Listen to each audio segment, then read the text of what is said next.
Hello students, मैं संजीव कुमार। आज हमारा टॉपिक है अल्पसंख्यक मिनॉरिटी।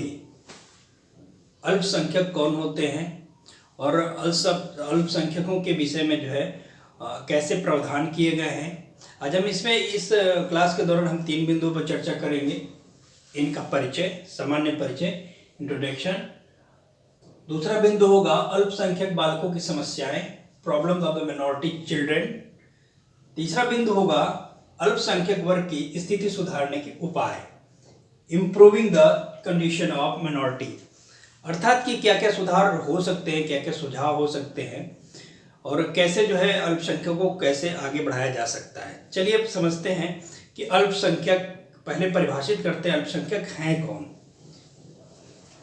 अल्पसंख्यक, अल्प धन संख्यक, अल्प मतलब थोड़ा, संख्यक मतलब संख्या, अर्थात कि इसका शाब्दिक अर्थ है अल्प मतलब थोड़ा और संख्यक मतलब संख्या, अर्थात कि थोड़ी मात्रा में जिनकी संख्या है उन्हें अल्पसंख्यक कहते हैं। इनको 2 आधारों पर बांटा गया है।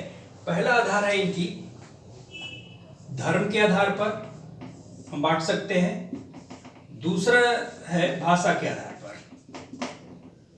धर्म के आधार पर अर्थात कि हमारे देश में विभिन्न तरह के धर्म पाए जाते हैं, हिंदू, मुस्लिम, सिख, ईसाई, जैन।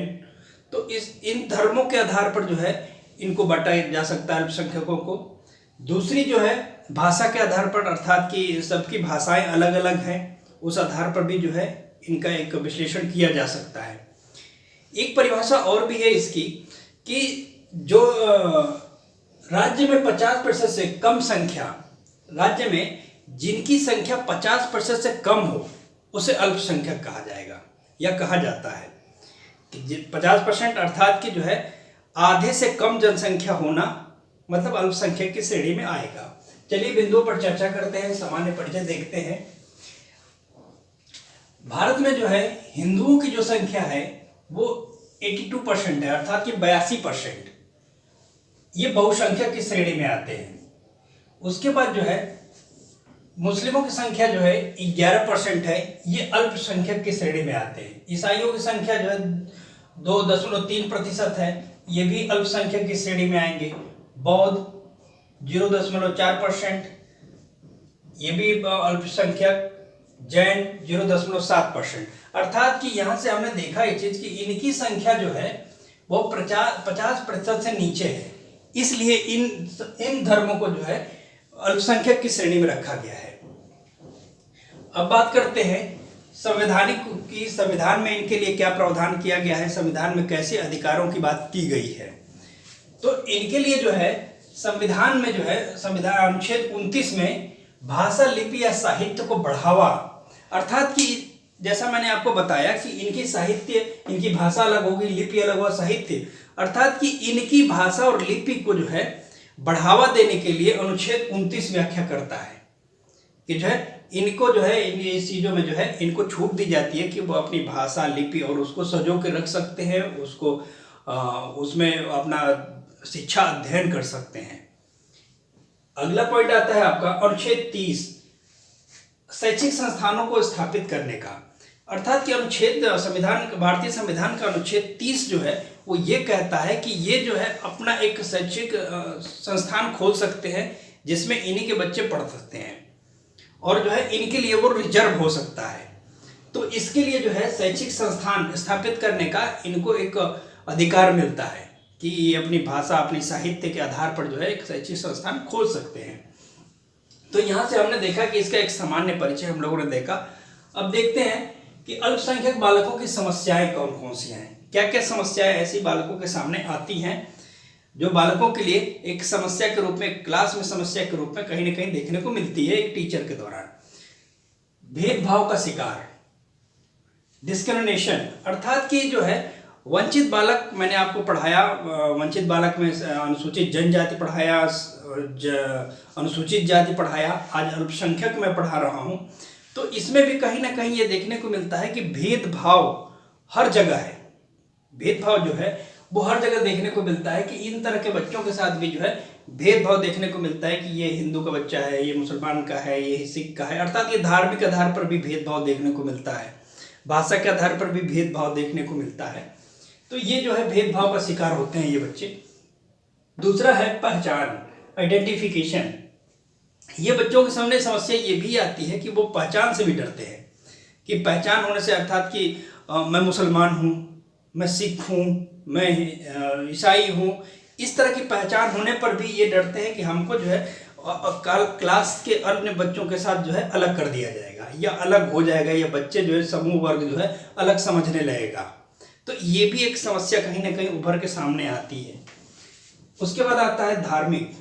इन बच्चों में जो है धार्मिक कट्टरता भी देखने को मिलती है, क्योंकि ये वो धर्म से संबंधित होते हैं बच्चे।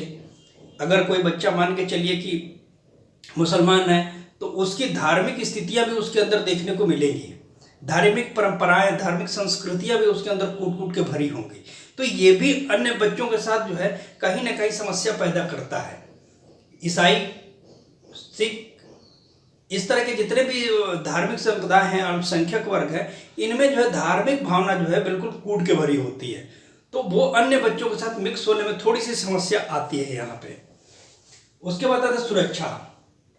इस तरह के बच्चों, अर्थात कि जो अल्पसंख्यक बच्चे हैं, उनके माता पिता इनकी सुरक्षा को लेकर हमेशा चिंतित रहते हैं कि जो है क्योंकि ये संख्या में कम है, तो कहीं ना कहीं इनको जो है इस चीज़ की चिंता लगी रहती है कि जो है कहीं ना कहीं इनके बच्चे जो है कहीं ना कहीं सुरक्षा या किसी चीज़ के शिकार ना हो जाए। नेक्स्ट बात करते हैं अल्पसंख्यक वर्ग की स्थिति सुधारने के उपाय। क्या क्या उपाय हो सकते हैं इनकी स्थिति सुधारने में? सभ्यता और संस्कृति की सुरक्षा। सबसे बड़ी चीज यहाँ पे ये है कि हर व्यक्ति अपनी संस्था, अपनी सभ्यता और संस्कृति को संजो कर रखना चाहता है। वो चाहे किसी धर्म से हो, किसी जात से हो, किसी संप्रदाय से हो, वो अपनी संस्कृति को संजो कर रखना चाहता है, उसको सुरक्षित करना चाहता है। तो ये अल्पसंख्यक भी यही चाहते हैं कि जो है अल्पसंख्यक वर्ग भी यही चाहता है कि हमारी संस्कृति में कोई हस्तक्षेप न करे, हमारी सभ्यता में कोई हस्तक्षेप न करे। जो है इन सारी चीज़ों में जो है हस्तक्षेप वो कहीं ना कहीं विरोध का कारण बनता है।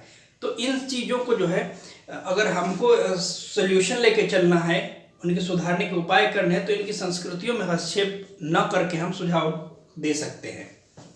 दूसरा है शैक्षिक संस्थानों में प्रवेश। अर्थात कि ऐसे बच्चों को देखा गया है कि जो है जो इंस्टीट्यूशन में जो है बड़ी आसानी से प्रवेश नहीं मिलता है, या धार्मिक आधार पर, या जो है किसी आधार पर, धर्म के आधार पर या भाषा के आधार पर जो है इनसे जो है प्रवेश में थोड़ा सा वंचित हो जाते हैं इस तरह के बच्चे। तो ये बच्चे कहीं ना कहीं जो है एक देखने को मिलता है कि जो है अगर हम इनको शिक्षा की तरफ उन्मुख करना चाहते हैं, शिक्षा की तरफ ले आना चाहते हैं, तो इनको समानता का अधिकार देना होगा, सभी को समान रूप से समझना होगा। और जब तक हम समान रूप से समझेंगे नहीं, तब तक जो है इन बच्चों को जो है हम एक साथ एक प्रवेश में, एक विद्यालय में नहीं ला पाएंगे। सुरक्षा, इनको जो है हमें सुरक्षा के पुख्ता इंतजाम करना चाहिए कि जो है इन बच्चों के माता पिता को सांत्वना दिया जाना चाहिए कि जो है ये बच्चे बिल्कुल सुरक्षित हैं और सभी बच्चों के साथ एक साथ रहकर पढ़ते हैं। तो इस तरीके से जो है अल्पसंख्यकों की समस्याएं और सुझाव दोनों चीज़ें जो है इम्पॉर्टेंट हैं। कई बार परीक्षाओं में पूछी भी गई हैं कि क्या सुझाव हो सकते हैं और क्या प्रॉब्लम्स इसको आती हैं। तो यहाँ पे देखने को ये मिलता है कि जो वर्ग, जो राज्य में जिनकी संख्या कम होती है उसे अल्पसंख्यक कहते हैं, और अल्पसंख्यक जो है उनकी समस्याएं भी जो है धीरे धीरे संविधान के नियमों के तहत जो है सुधारी जा रही हैं, और भी इंस्टीट्यूशन खोले जा रहे हैं उनसे संबंधित, उनके बच्चे भी जो है इन सारी चीज़ों से जो है शिक्षा ग्रहण कर रहे हैं।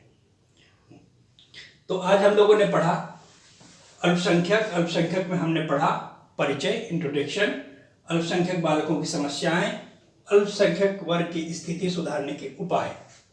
मुझे उम्मीद है मेरी क्लास आप लोगों को समझ में आई होगी। Thank you class.